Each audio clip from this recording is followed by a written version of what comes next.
Bonsoir Abdoulaye, nous reparlons éducation, et pour en parler nous sommes avec Ousmane Diallo, coordonnateur de la FEDER. Vous allez bien Monsieur Diallo? Ça va, je vais bien. Un plaisir de vous avoir sur ce plateau. Merci à vous.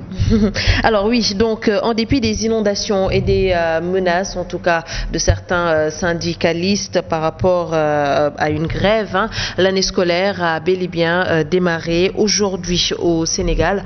Un événement quand même qui a été caractérisé par une faible affluence quand même des élèves. On parlait de démarrage effectif, mais il y a eu des couacs quand même.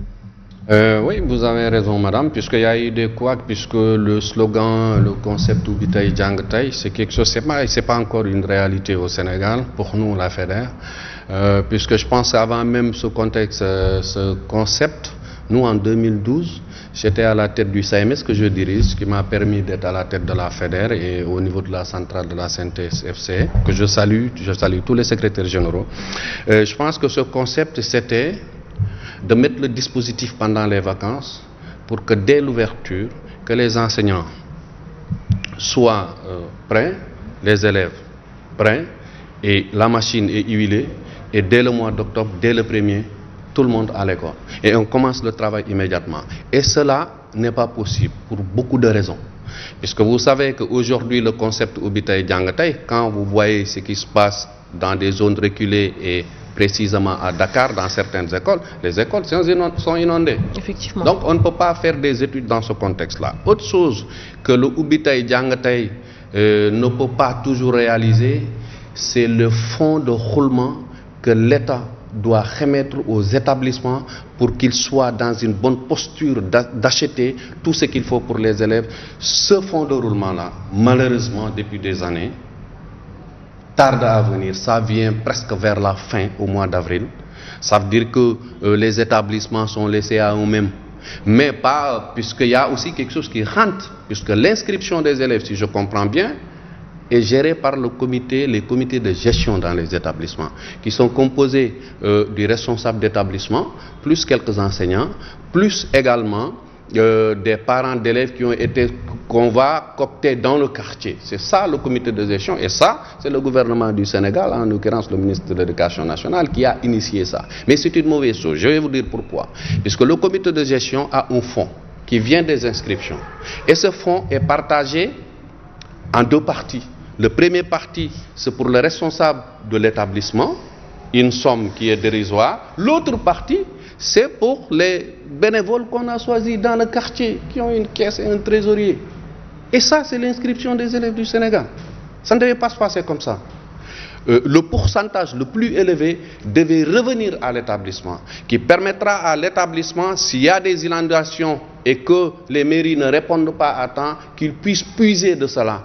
Tous les établissements n'ont pas la même force quand même, il faut le dire. Un lycée, un CM ou bien une école primaire, la dimension sur le plan forteresse financière, les mannes ne sont pas les mêmes. Mais quand même, on peut y faire quelque chose. Tout ce qu'on a montré à la télé, dans ces zones reculées, Parcelles, Guédiawaye, etc., et dans les régions reculées comme Tambacounda, Kolda, extra, mais il y a ces comités de gestion qui déroulent avec des fonds. Et ces fonds n'apparaissent pas, et pourtant c'est l'inscription des élèves. Vous voyez? Donc l'élève, en venant, il n'a à peu près rien du tout. Nous, dans nos temps, au moins on peut toucher quelques cahiers. Au moins. Il y a un fonds de roulement qui vient de l'État, mais il y a un autre fonds de roulement qui s'organise au niveau de l'établissement. Donc on ne voit pas pourquoi aujourd'hui, même si aujourd'hui les mairies ne jouent plus le rôle, aucun maire ne joue son rôle par rapport aux établissements qui sont dans son secteur. Et les maires devaient être évalués à partir de ça. Regardez toutes les écoles, l'école, soit c'est sale, les murs, on ne peut pas comprendre, à l'intérieur, c'est beaucoup d'eau, chacun se rejette la responsabilité. Donc l'acte 3 et l'acte 2 de la décentralisation, en ce qui concerne l'éducation nationale, mais c'est complètement nul. Alors, autant de choses qui font effectivement que la matérialisation effective de ce concept Ubitaï Djangataï ne se fasse pas.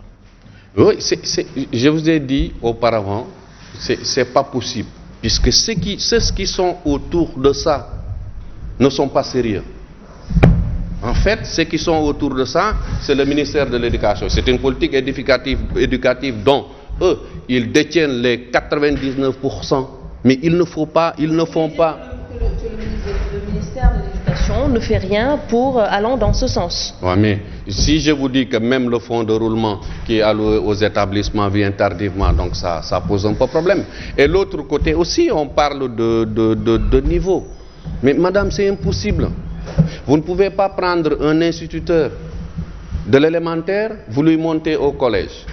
Vous prenez un instituteur, un professeur PM, vous le remontez au secondaire, sans autant avoir la formation requise, passant par la position stage et ses passerelles. Donc normalement, il y a beaucoup de problèmes, il y a beaucoup de choses à rectifier. Au niveau de l'élémentaire, l'autre problème que nous avons, le curriculum il est là, mais le curriculum il est mauvais. Puisque le curriculum, vous enseignez ça aux élèves à la fin de l'année. Ceux qui vont choisir les sujets de l'examen, ce ne sont pas les maîtres du CM2. C'est des bureaucrates qui sont dans des bureaux qui choisissent. Et ça défavorise un peu les élèves qui sont en examen. L'autre, c'est la suppression du CFE qu'ils sont en train de faire. Mais c'est mauvais. La dictée a été supprimée. Mais quelque part, M. Diallo, oui, il faut quand même à un moment donné de l'histoire que les choses puissent changer. Parce que ici, on parle vous parlez des curricula, mais on le sait, ailleurs, dans les pays développés, il y a beaucoup de choses qui ont changé dans le système éducatif, et ils sont en train de voir depuis plusieurs années les résultats positifs. Donc à un moment donné, il faut que l'on essaie au Sénégal pour voir ce qui est bon pour nos enfants, ce qui est bon pour nos petits frères, parce qu'à un moment donné, il y a certains qui faisaient la première partie du bac en classe de première, la seconde partie du bac en classe de terminale. Ça a changé et on a vu qu'il y a eu des résultats positifs par rapport à tout cela. Oui, mais écoutez, le contexte est différent. Le contexte que vous êtes en train de dire, première partie, deuxième partie, c'est un exemple. Ça, c'était un modèle qui était extraordinaire. Bien vrai que c'est deux parties en même temps, mais c'est ce qui sortait, c'était de bons étudiants. Le niveau était bon. Maintenant, c'est le contraire qui se passe. Je viens de vous raconter quelque chose. Vous ne pouvez pas prendre un instituteur qui a été formé dans les CRFE, dans les écoles de formation au niveau de l'élémentaire, vous le mettez professeur au niveau du collège sans autant passer par l'école normale. C'est ça le problème. Vous prenez celui qui est dans le moyen, vous le mettez professeur du moyen secondaire, sans passer par l'école normale, ça pose problème. Il faut qu'il passe par l'école normale et ça, c'est l'État qui doit déployer les moyens. Ils ont faussé dès le départ. Ils ont utilisé les éléments du système pour détruire le système. C'est en fait ça. Ils essayent d'économiser, puisque les résultats basés sur l'économie des mots, ça ne sourit pas au Sénégal. Ça ne nous sourit pas. Ça ne nous sourit pas, puisque le fait de prendre quelqu'un qui est au niveau de l'élémentaire, vous le mettez au niveau des collèges, vous le payez le salaire d'un instituteur, alors qu'il fait le travail d'un professeur. Le professeur du moyen, le PM, vous le prenez, vous l'amenez au niveau du moyen secondaire, vous le payez salaire de quelqu'un qui est au niveau du moyen, alors qu'il fait le travail d'un professeur du secondaire. Donc c'est le système en quelque sorte, ceux qui sont autour du système, en créant leur programme là qu'on ne comprend pas, qui ont complètement d'abord bougé le système. Mais nous on se demande, en dehors des budgets que les établissements ont chaque année, où vraiment passe le budget du ministère de l'Éducation nationale. Alors il y a énormément de choses peut-être à revoir par rapport à ce système d'éducation. Nous sommes également avec Dambouch. Dambouch, vous allez bien? Oui, ça va bien, alhamdoulilah, Nena Aïcha. Je suis très ravi de venir partager à nouveau un plateau avec vous. J'en profite pour saluer Abdoulaye et le camarade Diallo. Alors comme vous le savez, aujourd'hui c'était la rentrée, mais une rentrée assez timide, hein? Oui, la rentrée est très timide, effectivement, parce que nous avons tous constaté, depuis ce matin, nous sommes en train de parler avec les différents responsables à travers le pays pour voir d'abord le mot d'ordre que nous avions déjà donné depuis avant-hier, du G20, qui a demandé à ce qu'il y ait un boycott de la rentrée pour montrer à la face du monde que ce qu'ils sont en train de faire, c'est du saupoudrage et qu'ils sont en train de semer la zizanie dans la tête des enseignants, des Sénégalais de manière générale, et pour également montrer que ce qu'ils sont en train de faire avec des organisations véreuses depuis quelques années avec leur fameuse annonce de Ubbi Tay Jàng Tay, qui ne signifie absolument rien aux yeux des Sénégalais, parce que les Sénégalais sont confrontés à la réalité. On constate depuis quelques années, depuis même plusieurs dizaines d'années. Mais il y a eu quand même énormément, il y a eu des établissements qui ont été confrontés à cette situation, mais qui ont réussi à se départager de cette situation. Ce que le ministère de l'Éducation fait depuis quelques années, c'est de prendre dans chaque région un établissement ou deux, où ils mettent énormément de moyens pour tromper les Sénégalais, pour orienter les gens au niveau de ces établissements, pour leur dire que les cours ont réellement démarré. En réalité, pour dire vrai, les cours n'ont démarré nulle part. C'est-à-dire, aujourd'hui, la situation est catastrophique. D'ailleurs, ils publiaient des résultats des taux de démarrage des cours qu'ils n'ont pas fait cette année. Ils n'osent pas le faire parce qu'ils savent que partout dans le pays, le niveau de démarrage est très faible. Il n'y a presque pas de cours sur l'ensemble du territoire. On ne peut pas me prendre deux établissements à Dakar ou 3 à Kaolack pour parler de démarrage des cours dès le premier jour. Je crois que ce qui est important, c'est qu'on ne se voile pas la face. Il faut qu'on se dise des vérités. Aujourd'hui, le gouvernement du Sénégal ne peut pas être en face de problèmes aussi sérieux et faire dans cette farce de mauvais goût. C'est-à-dire que dire aux Sénégalais, les regarder les yeux dans les yeux, pour leur dire que les cours ont démarré dès le premier jour de la rentrée, ce n'est pas sérieux. Parce qu'encore une fois, au-delà de toutes les autres questions qui ont été agitées, c'est-à-dire le problème des écoles qui sont délabrées, le problème des écoles inondées, mais il y a d'autres problèmes, c'est-à-dire le problème des budgets des établissements qui ne sont pas en place, mais les élèves ne sont même pas inscrits. Aujourd'hui, quand on parle de Ubbi Tay Jàng Tay, mais en réalité, ils ne disent pas la vérité aux Sénégalais. Le privé, ils le font. Les écoles privées démarrent les enseignements apprentissages dès le premier jour. Pourquoi? Parce que toutes les mesures sont prises avant. Les mesures sont prises parce que dans beaucoup d'écoles privées de la place, dès le 15 septembre, les inscriptions sont bouclées. Ça veut dire quoi? Que tous les élèves connaissent d'abord leur emploi du temps, ils se sont inscrits, les parents ont déjà payé, ils ont reçu vraiment tout ce qu'il leur faut pour démarrer dès le 1er ou le 2 octobre. Mais malheureusement, pour l'école publique, rien n'a été fait. Qu'est-ce qui se passe dans le public? Il y a beaucoup de bavardage, mais il y a peu d'action. C'est-à-dire le ministre de l'Éducation, comme tous ses prédécesseurs, ils ne sont que dans des sentiers battus. Aujourd'hui, chaque année, un mois avant la rentrée, ils font le tour du pays, les 14 régions, en faisant ce qu'ils appellent les CRD, mais qui ne servent absolument à rien du tout. L'enjeu, ce n'est pas à ce niveau. Aujourd'hui, ce que nous attendons, c'est qu'il y ait une rupture dans la manière de gérer l'école sénégalaise, qu'il y ait vraiment un changement de paradigme, vraiment une nouvelle vision de voir les choses. C'est-à-dire que c'est ça que nous attendions de Mamadou Talla. C'est-à-dire que ce n'est pas parce qu'il a trouvé des ministres qui chaque année faisaient des CRD dans les régions, faisaient vraiment plusieurs rencontres, etc.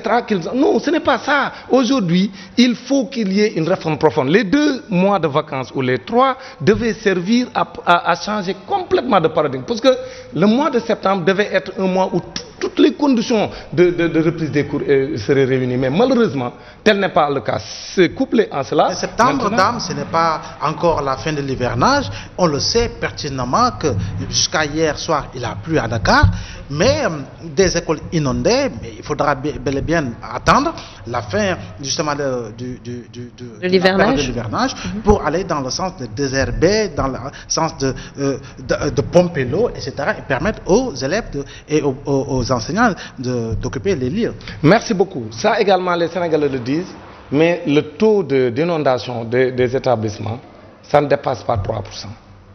Il faut que les gens aussi disent la vérité aux gens. Si vous venez à Dakar, d'ailleurs l'inspecteur d'académie l'a dit dans l'inspecteur d'académie de Pikine Guédiawaye, il a dit que dans notre académie, il n'y a que 16 établissements qui ont été touchés par les inondations sur plus de 600 établissements. Il a raison. Mais aujourd'hui, si on me disait que les cours ne peuvent pas démarrer dans les écoles inondées, j'aurais compris. Mais ce n'est pas le problème des écoles inondées seulement. J'ai dit ce matin à des journalistes, mais allez sur le terrain, allez dans les lycées Blaise Diagne, Lamine Gueye qui ne sont pas inondés, allez à Limamoulaye, allez ailleurs, allez à École 1 de Pikine, École 3, etc. pour voir vous-même ce qui se passe sur le terrain, pour voir que c'est des écoles qui ne sont pas inondées.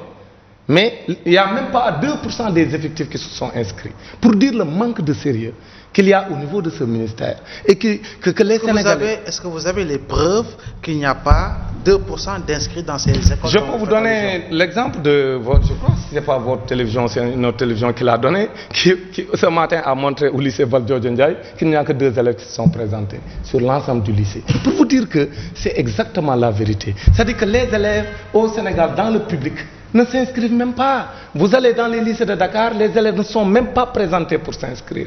Et le ministre le sait. Oui, mais est-ce qu'on peut amputer cela, cette faute au ministère? Parce qu'on sait que les Sénégalais, que ce soit les parents d'élèves ou entre autres, sont adeptes de la dernière minute. Mais oui, ils sont adeptes de la dernière minute, mais pourquoi le privé le réussit? Si je viens de vous donner un exemple, je vous ai dit, un parent m'a appelé pour me dire oui, moi je veux inscrire mon enfant dans une école privée, l'école privée me refuse cela, etc. J'ai dit que mais vous êtes en retard parce que l'école privée fixe des délais d'inscription qui sont fermes. C'est-à-dire au plus tard le 15 septembre, les parents qui nous suivent savent que si vous êtes dans une école privée vraiment organisée, je ne parle pas des écoles privées qui ne sont pas vraiment dans la rigueur, mais les écoles privées qui sont organisées, dès le 15 septembre, ce n'est plus possible d'inscrire un enfant. Donc ces écoles privées-là, que ce soit l'élémentaire ou le moyen secondaire, ces écoles peuvent démarrer les enseignements apprentissages dès le 1er octobre parce qu'ils imposent aux parents dès la fin de l'année à commencer les inscriptions. Ils donnent les emplois temps dès la fin de l'année. Et toutes les conditions sont réunies pour que 15 jours avant la rentrée officielle, mais tout est en place. Mais c'est ça qu'il faut faire dans le public. Il faut faire du sérieux. C'est-à-dire il faut arrêter avec les slogans creux de Ubitay Djangatay qui ne signifient absolument rien aux yeux des Sénégalais qui nous suivent. Mais il faut des mesures concrètes pour aller dans le sens de mettre un système cohérent qui permet aux uns et aux autres de savoir que c'est ça le niveau de responsabilité de tous un chacun, mais au lieu de faire vraiment dans le bavardage, comme le ministère de l'Éducation est en train de le faire, mais d'être plus concret que ce qu'ils sont en train de faire. M. Diallo, quoi qu'on puisse dire, le concept Ubitay Djangatay, on le sait, nous tous nous avons été élèves. Le premier jour de l'école, c'est une promenade pour tous les élèves. Ça n'a jamais été une réalité. Le premier jour de l'ouverture des classes, on allait se présenter. Ensuite, c'était jour de contact, c'était jour de retrouvailles entre les différents camarades de classe. Ça, on le sait pertinemment. Mais est-ce qu'on peut faire ce rapprochement avec le privé quand on sait que le privé cherche à gagner de l'argent? Le privé connaît le nombre d'effectifs à avoir, contrairement au public où c'est des centaines de milliers d'élèves qui sont concernés. Je n'aborderai pas la question sous le même angle que mon collègue Dame, puisque le privé est complètement différent du public. Le privé, c'est ceux qui ont des moyens. Okay? La plupart du temps, vous regardez les écoles privées qui sont ici, c'est ceux qui ont les moyens, qui ont des ressources pour payer la scolarité de leurs enfants de la 6e en terminale. En dehors de cela, ces écoles privées sont minoritaires, sont inférieures par rapport aux écoles publiques. C'est deux mondes différents. Mais c'est que, là où peut-être je le rejoindrai, ce n'est pas une raison qu'aujourd'hui, que cette école privée soit mieux organisée que l'école publique qui a un budget, qui est là, qui dépasse même le budget d'autres ministères. C'est ça qu'on ne comprend pas. C'est-à-dire qu'il y a une tricherie dans ce qu'on fait, nous, au Sénégal, dans ce système. Et c'est les détenteurs du système qui encouragent cette tricherie. Puisque les gens, s'ils ne travaillent pas, c'est ça. Normalement, même Oubi, pourquoi forcer le 1er et le 3? Il faut s'adapter aux conditions climatiques. Il faut réfléchir, il faut prévoir certaines choses. La pluie n'est pas encore finie. Ces écoles-là, même quand vous enlevez l'eau, ça va revenir dans 2 ou 3 pluies. Donc c'est une manière de reculer la rentrée à une date abordable et permettre d'enlever les eaux dans ces établissements, préparer le dispositif. Ça, ce n'est pas un prétexte pour le contexte Ubitay Djangatay, puisque le dispositif, dès que l'école ferme ses portes, normalement, si le ministère est en possession de son budget, comme on le dit, c'est vrai, c'est prévisionnel, on le sait, mais au moins, préparer les établissements, préparer tout ce qui est cahier, préparer tout ce qui est matériel, que les professeurs soient dispos, que les élèves soient avertis, 1 mois avant, si les moyens sont sur place, je ne vois pas la raison pour laquelle Si on ouvre le mois d'octobre, dès le jour de l'ouverture, on ne fera pas cours. Je vous ai dit, même le fonds de roulement qui vient de l'État, du ministère de l'Éducation nationale, vient des mois après. Presque en fin d'année. C'est ça, le manque de sérieux. Mais quand même, on le sait, il y a à peu près 15 ou 17% du budget du ministère de l'Éducation, mais qui est alloué aux collectivités territoriales. Donc, il y a une part de responsabilité. Écoutez. Non, je termine, M. Diallo. Il y a une part de responsabilité de ces collectivités territoriales, mais au-delà, on le sent et on le voit dans certaines contrées du Sénégal, il y a une participation citoyenne, justement, des organisations citoyennes, de quartiers, de villages, de parents d'élèves qui s'organisent pour aller dans le sens de permettre à l'école, dans leur terroir, véritablement de répondre aux normes par rapport. Mais c'est ce que je dis, M. Bao, les compétences sont transférées d'après l'acte 2 et 3. C'est ce que j'annonçais tout de suite. C'est que chacun doit faire son boulot. On ne peut pas comprendre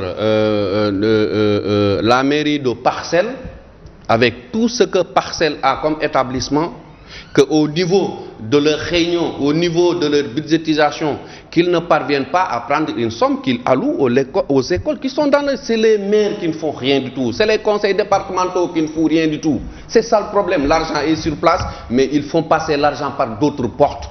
C'est un manque de sérieux. Et ce pays-là ne se développera pas tant qu'on ne passera pas par l'éducation, la santé et l'environnement. On ne peut pas passer.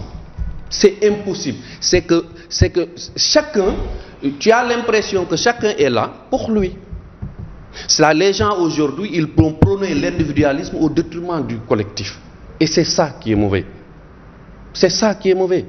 Donc aujourd'hui, les maires ne jouent pas leur rôle. Les conseils départementaux, on sait ce qui se passe. Les budgets passent, mais on sait comment ça se passe. Rien n'est alloué pour l'école. Aujourd'hui, on ne devait pas montrer ici à la télé où est que telle école, il y a l'inondation, il y a ceci. Mais où est le maire? Où est les conseils départementaux? Où est le budget? Donc il faut arrêter. Le honte de M. Diallo, il est indéfini. Ça, il faudra... Alors, non, je dis le honte de M. Diallo, il est indéfini. Non, ce que je dis. C'est-à-dire, il est indéfini parce que moi, je préfère le jeu. Même si le jeu est par moments haïssable, mais je préfère le jeu. Mais quand on dit on ne sait pas, là c'est un honte indéfini. Non, ce que j'ai dit, c'est que les maires ne font pas le travail. L'argent qu'ils devaient donner à l'éducation, ils ne le font pas. L'argent est bouffé par de tierces personnes. C'est ça que je veux dire autrement. Il faut comprendre ce qui est derrière mes mots. Pour les conseils départementaux, pareil, ils ont un budget. Mais au lieu de penser à l'éducation de leurs enfants, l'argent est détourné autrement. C'est ça que je veux dire. Dans les établissements, vous prenez le lycée Malick Sy de Thiès, vous comptez, essayez de faire une simulation. Vous comptez le nombre d'élèves, inscription 10 000 ou 11 000. Mais c'est combien de millions? Où est passé cet argent? Alors, dame, oui. On a l'impression qu'ici au Sénégal, entre l'école privée et l'école publique, c'est deux mondes quand même diamétralement opposés, pourtant un même pays, même ministère. Apparemment, votre combat, c'est justement d'amener l'État à mettre en place une école publique de qualité. Effectivement, et c'est ça l'une des recommandations fortes des assises de l'éducation et de la formation que nous avons organisées ici au Sénégal en 2014 et qui avait mobilisé tellement de ressources nationales. Donc on a dépensé l'argent du contribuable sénégalais et aujourd'hui qui ne sert presque pas à grand chose. Parce que toutes les recommandations, la recommandation phare des assises, c'était exactement ce que vous venez de dire, Néné Aïcha. C'est-à-dire d'avoir une école de la communauté, une école de la réussite, une école publique de qualité. C'était ça les recommandations fortes issues des assises de l'éducation et de la formation. Mais ces 11 mesures présidentielles issues de ces assises que le président de la République avait annoncé avec beaucoup de d'engagement, si vous voulez, mais aujourd'hui ces mesures-là, les 11 décisions présidentielles sont rangées dans les tiroirs.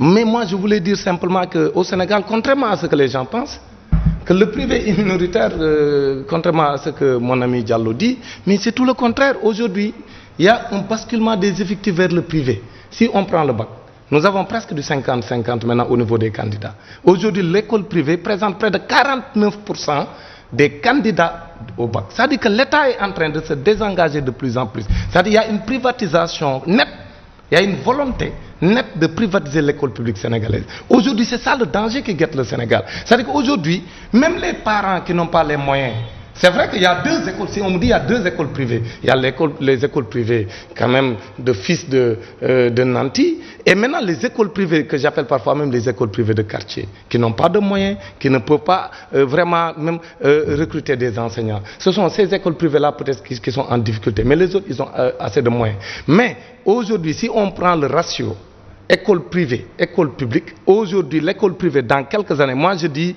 peut-être dans maximum 10 ans, nous allons avoir plus d'élèves du privé au niveau des différents examens, surtout au niveau du BFM et du bac, et surtout au bac.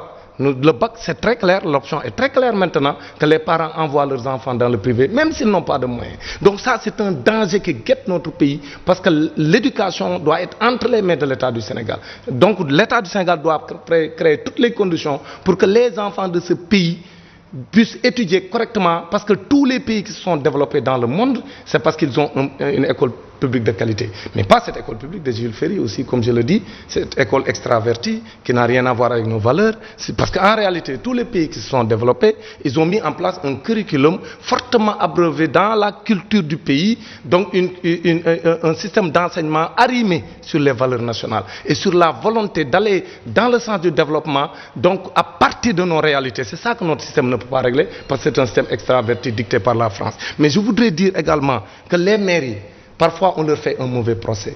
Pourquoi on leur fait un mauvais procès? Parce que les mairies, même si on a décentralisé l'éducation au niveau de ces collectivités locales, mais ce sont des collectivités locales saucissonnées.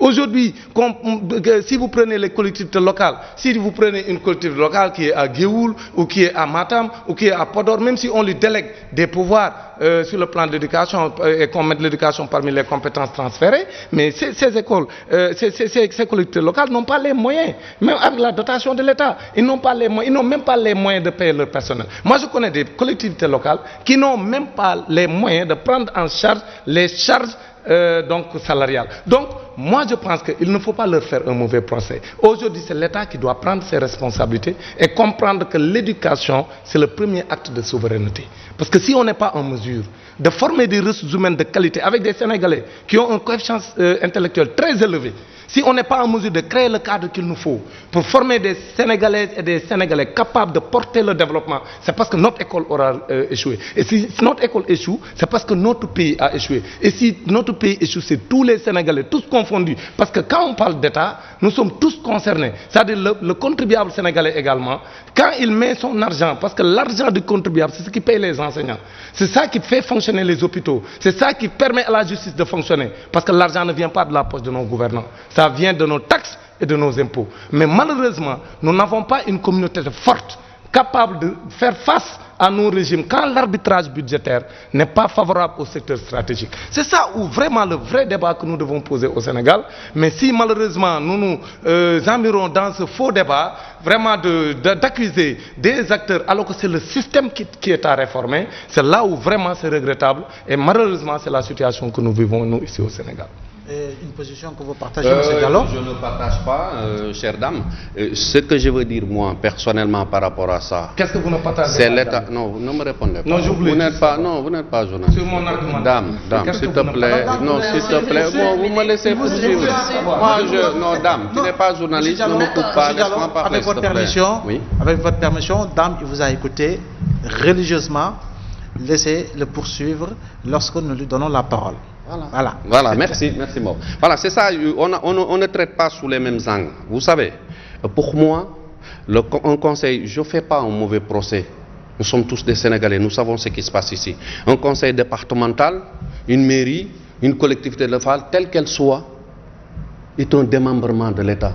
C'est l'État qui garantit l'éducation, quelles que soient les compétences transférées. Attention, il faut regarder dans la Constitution et la loi d'orientation. Je sais ce que je dis. Un établissement qui a un budget local, passant par les inscriptions, rajouter ce que le ministère de l'Éducation envoie comme fonds de roulement. Si le conseil départemental ou la mairie avait amené sa partition, 3 budgets sur place, ça pouvait faire fonctionner l'école. Ça ne fonctionne pas. Pourquoi? Puisqu'il y a une des parties qui ne joue pas les rôles, ou bien les deux parties qui ne jouent pas les rôles. C'est ça la réalité des choses. L'argent devait être injecté comme il le fallait. La mairie apporte sa contribution, l'État, le ministère de l'Éducation nationale apporte sa contribution, mais l'inscription des élèves qui constitue pour moi un budget colossal. Moi, je ne porte pas de procès, je sais ce que je dis. Mais l'ensemble de ces trois budgets ne peuvent pas fonctionner les choses. Il faut arrêter. Ici, dans ce pays, ce qui se passe ici, c'est de la corruption du début en bas. C'est ça la réalité des choses aussi. Puisque aujourd'hui, vous prenez l'inspecteur qui doit aller inspecter, on lui donne un district, dont des écoles privées. Au lieu de favoriser le public, il commence par le privé, puisque là, l'argent sort. Vous voyez. Ensuite, vous prenez dans le monde du travail, j'essaie de sortir, puisque je n'évolue pas dans le même truc que Dame. Moi, je suis dans le privé. Vous prenez une entreprise comme Polythylène, ici à Yara. Mais qui sont traités comme des esclaves, ils n'ont même pas de toilette. Je viens de faire une tournée. Donc c'est les Sénégalais qui souffrent, c'est de l'esclavage même dans les entreprises. Prenez une grosse entreprise comme la M3. Avec ouais. On ne cite pas les entreprises. Non, je cite, ils sont avec nous. Non, d'accord, mais, mais il faudra que vous passiez à la caisse. C'est pour vous dire, j'essaie un peu de vous démontrer cette espèce de corruption que je suis en train de dire. Vous prenez par exemple l'inspection régionale de Dakar, quand vous arrivez, monsieur l'inspecteur vous dit, vous savez, nous voulons faire des trucs, des inspections et tout, mais nous n'avons pas de moyens. C'est l'inspection régionale de Dakar qui doit partir dans toutes les entreprises privées, voir est-ce que les conditions de travail sont remplies. Alors, par extraordinaire, tout le monde n'est pas mauvais. Moi, j'accuse personne, je dis ce que j'ai vu sur le terrain. Quelqu'un, il vient chez moi, j'ai une entreprise, M. Diallo, il vient, il vérifie, donc je suis condamnable quelque part, on sort, on fait à la petite sénégalaise. C'est oublié. Les travailleurs restent dans ce gouffre. C'est quand même grave ce que vous êtes en train de dire là. C'est la réalité. On parle quand même de corruption. Non, mais c'est de la corruption partout. C'est ça qui est dans notre pays. Quand tu prends quelque chose, tu le donnes à quelqu'un, tu lui donnes un budget, la première chose à faire, c'est de penser à ses frères, à sa famille. Alors écoutez, comment on peut aller? Regardez dans toutes les entreprises, regardez même dans l'échiquier politique, regardez ce qui se passe. Il faut arrêter. C'est que ce sont ces genres de... Oui. Il faut quand même que l'on soit dans un esprit, non pas d'équilibrisme, mais plutôt rationnel et relativisé, quoi qu'on puisse dire, parce que ce n'est pas une maladie qui gangrène l'homo-sénégalensis dans sa majorité, dans sa totalité. Quoi qu'on puisse dire, il y a des chefs d'entreprise dans le privé, il y a des chefs d'entreprise dans le public, il y a des inspecteurs de l'éducation, des professeurs et enseignants, autant dans le privé et dans le public, qui sont des modèles dans ce pays-là. Quoi qu'on puisse dire. Donc, quand vous dites c'est partout, ben, écoutez, moi-même, je suis dans une posture où je m'oppose. Pour aller au général. C'est pas puisque j'ai dit ça, c'est tout le monde qui est dans la malle. Non, c'est une manière de parler. On part du particulier pour le généraliser un peu, pour montrer que c'est quelque chose qui gangrène notre société. Et c'est la vérité. On ne peut pas dire qu'ici, il n'y a pas de corruption. On ne peut pas dire qu'ici, dans le cadre du système, éducatif, que tout fonctionne bien. Nous savons que ça ne fonctionne pas. D'année en année, on baisse en niveau. Et pourquoi? Qu'est-ce qui le cause? À chaque fois qu'il y a corruption, il y a forcément corrupteur et un corrompu. Ah oui. Est-ce que vous avez une fois dans votre vie professionnelle proposé à quelqu'un un document, de l'argent, pour arriver à quelque chose? Non, du tout. Moi, on m'a proposé, par exemple. On me propose. Vous êtes exempt de tout reproche en tant que syndicaliste? Non, moi, écoutez, j'ai dit, moi, je suis clean. Je suis ici, à Saint-TV. Ce que je dis, c'est clair. Je fais ni de politique. Je ne rentre pas dans des trucs louches. C'est lui qui le sait, il n'a qu'à le dire. Je ne le fais pas. Je pars avec ma philosophie et mon honnêteté. C'est que si j'ai 500 francs, ces 500 francs-là me suffisent. C'est comme ça. Alors, M. Diallo, d'après tout ce que vous venez de dire, parlons du système éducatif. On n'est pas encore sorti de l'auberge. Non, on n'est pas sorti de l'auberge. Je vous ai dit, même le curriculum est mauvais. Comment vous pouvez faire un curriculum et soustraire beaucoup de choses? Comment vous pouvez aller en CM2, vous dites à l'élève, tu ne fais pas de dictée. Moi, la dictée qu'on m'avait donnée en CM2, là où j'avais commis une faute, c'était le verbe scintiller. Je n'oublie jamais. Il y a des choses, ça permet, c'est des aptitudes. On ne peut pas les enlever, c'est impossible. Enlever ces CFE, c'est une grosse erreur. Mais justement, c'est pour permettre peut-être à l'élève, parce qu'il y a une campagne qui dit justement que l'élève doit rester à l'école jusqu'à l'âge en moyenne de 16 ans. C'est justement peut-être pour permettre, pour donner une chance à ces élèves d'avancer. Mais il faut mettre de la qualité. Écoutez, même dans la correction, le barème de correction, il y a une division par rapport à ce barème. Un barème qui décline des critères comme pertinence, cohérence, correction de la langue et observation. Vous prenez votre élève de l'élémentaire, moi je suis de moins seul, mais prenez un élève de l'élémentaire, vous lui donnez un sujet, vous dites racontez un événement de lutte. Il vient, il raconte un événement de football. Il te parle de la Diouf et de consorts.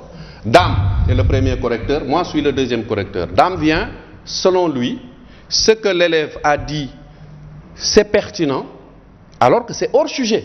Mais il lui donne une note. Moi, je viens, je dis, celui-là, non, il n'a pas fait hors sujet, puisque c'est les critères du barème de correction qui posent même problème dans ce curriculum. Il y a d'énormes problèmes qu'il faut. Les enseignants se divisent par rapport à ça. Il faut faire un reportage sur ça. Les enseignants se divisent. D'accord. Voilà. Là, nous avons deux snipers. Mais quoi qu'on puisse dire, dame.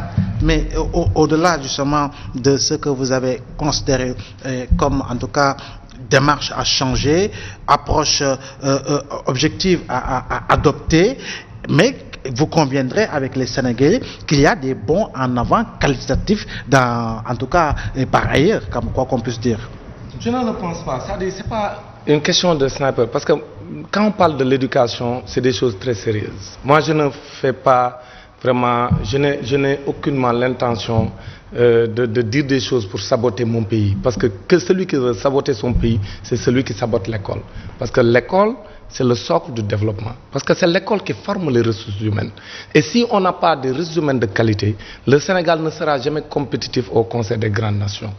Face à un monde qui se totalise de plus en plus, un monde où la compétition va être basée sur le savoir, où vraiment tous les pays qui seront émergents, mais réellement émergents, je veux dire, mais pas au niveau des slogans, mais tous ces pays, ils nous ont mis un système éducatif performant, mais avec vraiment des leviers sur lesquels on peut s'appuyer pour asseoir un développement durable. C'est ça que nous n'avons pas malheureusement au Sénégal. Parce que qu'on le veuille ou non, mais je vous dis, Abdoulaye, les journalistes de qualité que vous êtes, les médecins, bons médecins qu'on nous a vus dans la sous-région, les bons professeurs que nous avons, les bons magistrats que nous avons, mais issus de ce système, certes, de par le passé où on a mis beaucoup de sacrifices, mais nous sommes en train de les perdre.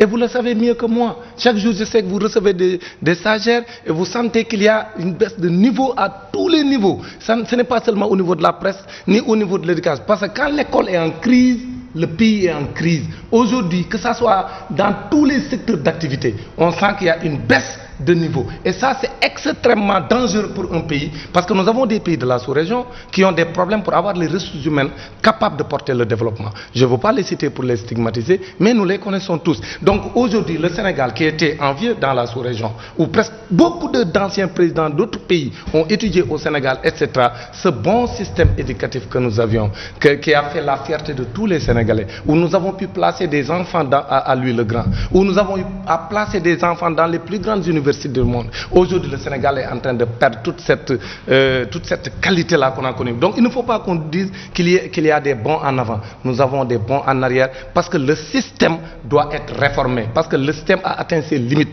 Parce que, comme je vous l'ai dit, puisque ce n'est pas calqué sur notre identité, notre système éducatif, à un moment donné, ça atteint ses limites. Maintenant, aujourd'hui, il faut réformer notre système éducatif-là. D'ailleurs, tout à l'heure, vous avez discuté au niveau de la corruption, mais effectivement, tout le monde sait que le niveau de corruption est très élevé au Sénégal. Parce que nous avons été cités parmi les pays où le niveau de corruption est très élevé, contrairement à d'autres pays où le niveau de corruption est très bas, comme le Rwanda ou ailleurs. Mais moi, je pense que vraiment, pour régler ce problème, seule l'école est en mesure de régler cela. Parce que ce que les gens ne savent pas, c'est qu'aujourd'hui, si l'école, nous sommes confrontés à des problèmes de société, si notre école n'est pas en mesure de régler ces problèmes de société, c'est parce que nous n'avons pas une bonne école. C'est l'école qui doit régler ça. C'est qu'aujourd'hui, il faut réformer le curriculum de telle sorte que les produits de notre école ne seront pas corrompus. Nous avons un système de gouvernance corrompu, avec une administration très corrompue. Tout simplement parce que les produits que nous avons aujourd'hui ne riment pas avec une gestion saine de nos ressources. C'est pourquoi c'est l'école qui doit régler ça. En quoi faisant? En introduisant les modules nécessaires. Aujourd'hui, au nom des lois Jules Ferry, on nous impose que la religion ne doit pas être à l'école. Alors qu'on sait, nous tous, que pour assainir les comportements, il faut mettre des modules d'enseignement religieux avec la catéchèse pour les chrétiens et l'islam, le Coran pour les musulmans, pour que ces produits-là qui nous sortent de notre école, après avoir introduit les langues nationales que je disais tout à l'heure, mais ça nous permet d'avoir des produits sénégalais. Alors, tout ceci, c'est justement pour avoir un bon système éducatif. Et on vous a entendu, vous avez parlé de boycotter cette rentrée d'ailleurs qui a été faite. Vous avez aussi parlé de dépôt de préavis de grève. Est-ce que ça rentre dans ce sens d'avoir justement, dans ce combat, d'avoir un bon système éducatif? Effectivement, parce que nous considérons que les enseignants doivent être au cœur du système. C'est vrai que la centralité de l'élève est incontestable. Aujourd'hui, tout le monde sait qu'un système éducatif, la finalité, c'est l'enfant. Mais au niveau des éléments qui permettent d'avoir cette bonne finalité au niveau de l'enfant, pour que l'enfant soit bien formé, il faut les enseignants. Parce que le premier intrant de qualité, c'est l'enseignant. Maintenant, aujourd'hui, c'est l'enseignant qui est au bas de l'échelle dans notre société, parce que tout simplement, les enseignants sont stigmatisés. L'État du Sénégal signe des accords avec les enseignants, ne les respecte pas. Aujourd'hui, le vrai problème, dans cette rentrée, on n'a pas voulu que l'État fasse dans le saupoudrage. Nous avons signé un protocole d'accord avec le gouvernement le 17 février 2014. Même si en 2018, ils ont essayé de signer un PV pour enterrer ce protocole d'accord de 2014, mais heureusement pour nous, l'un des camarades ayant participé à cette grande forfaiture a dit récemment dans une chaîne de télévision que notre protocole de 2018 c'était du réchauffé, effectivement, mais c'était un réchauffé qui est amer parce que nous considérons qu'on a essayé d'édulcorer les véritables enjeux du protocole de 2014. Beaucoup de points qui étaient dans le protocole 2014, qui avaient permis au Sénégal, après avoir discuté pendant 2 ans, d'avoir un consensus sur les grandes questions, sur les problématiques majeures, mais c'est ce protocole-là qu'on a voulu enterrer. Mais ça n'a pas marché, parce que c'est ce pseudo-protocole qu'ils nous ont voulu nous vendre en 2018. Pour aider le gouvernement, nos amis qui étaient autour de la table, pour aider le gouvernement à sortir de cette crise, ce protocole-là ne vaut absolument rien. Aujourd'hui, les vraies questions sont dans le protocole du 17 février 2014, et ça dérange le gouvernement, parce que à chaque fois qu'on parle de 2014, les gens nous disent mais 5 ans c'est beaucoup. Maintenant le gouvernement voulait enterrer les 5 ans, c'est beaucoup. Ils ont essayé de réchauffer, comme le secrétaire général d'un syndicat membre du G6 l'a dit, mais pour aider le gouvernement à ne plus parler de 2014, mais maintenant à parler de 2018. Mais aujourd'hui les vraies questions c'est le gouvernement s'était engagé à régler définitivement les lenteurs administratives à travers la dématérialisation, ça n'a pas été fait. Le gouvernement s'était engagé à payer la dette, apurer la dette de 100 milliards envers les enseignants, ça n'a pas été fait. Le gouvernement s'était engagé. Après l'audit du cabinet MGP Afrique, les résultats partagés, le gouvernement s'était engagé, conformément aux dispositions du protocole du 17 février 2014, d'ouvrir des négociations avec tous les syndicats, pas seulement les enseignants.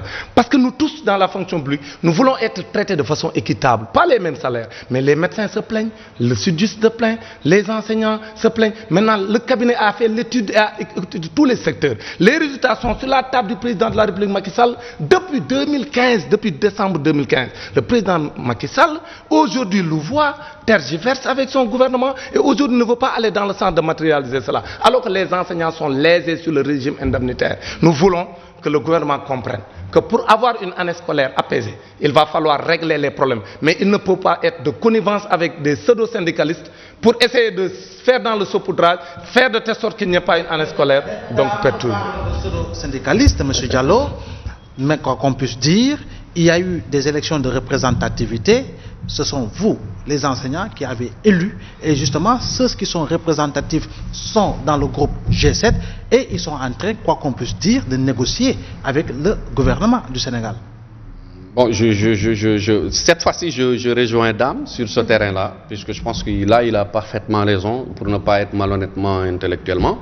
Et puisque par rapport au G6 qu'il est en train de dire, le gouvernement a organisé des élections truquées, nous le savons tous. Est-ce que écoutez-moi, est-ce que vous avez introduit un recours pour parler d'élections truquées? C'est ce qu'on a dit. On a fait un recours. On a fait un recours. Il y a les 2 OIS qui étaient partis en élection. Il y a les deux Kissems, le Kissems de Ndoye, le Kissems de Dam, avec un seul récépissé. Tout a été orchestré d'une manière mauvaise, d'une manière, très sincèrement, d'une manière incorrecte.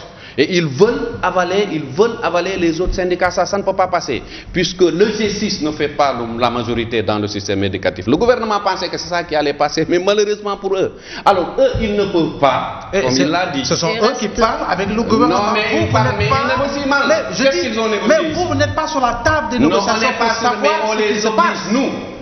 La FEDER, comme il l'a dit eux, au niveau du G20, ils vont boycotter l'ouverture. Nous, on ne boycotte pas l'ouverture. Mais dès qu'on ouvre après, on va nous entendre, la FEDER. Ok? Donc sur ce plan-là, le G6 n'a pas le choix. Si la FEDER sort, ils ont l'obligation de suivre, sinon ils vont perdre leurs militants. Vous représentez quoi? Ils vont le perdre. Mais vous représentez quoi, la FEDER? Vous ne savez pas ce qu'on représente. Non, je pose la question. On représente les enseignants. Vous savez, les enseignants, ce n'est pas une question de nombre. Vous pesez combien, M. Diallo? On pèse très lourd. Combien, M. Diallo? Pour le savoir, attendez jusqu'à ce qu'on lance un mot d'ordre. Vous savez, l'enseignant, je vais vous dire une chose. Allez-y. Quelqu'un peut être dans mon syndicat.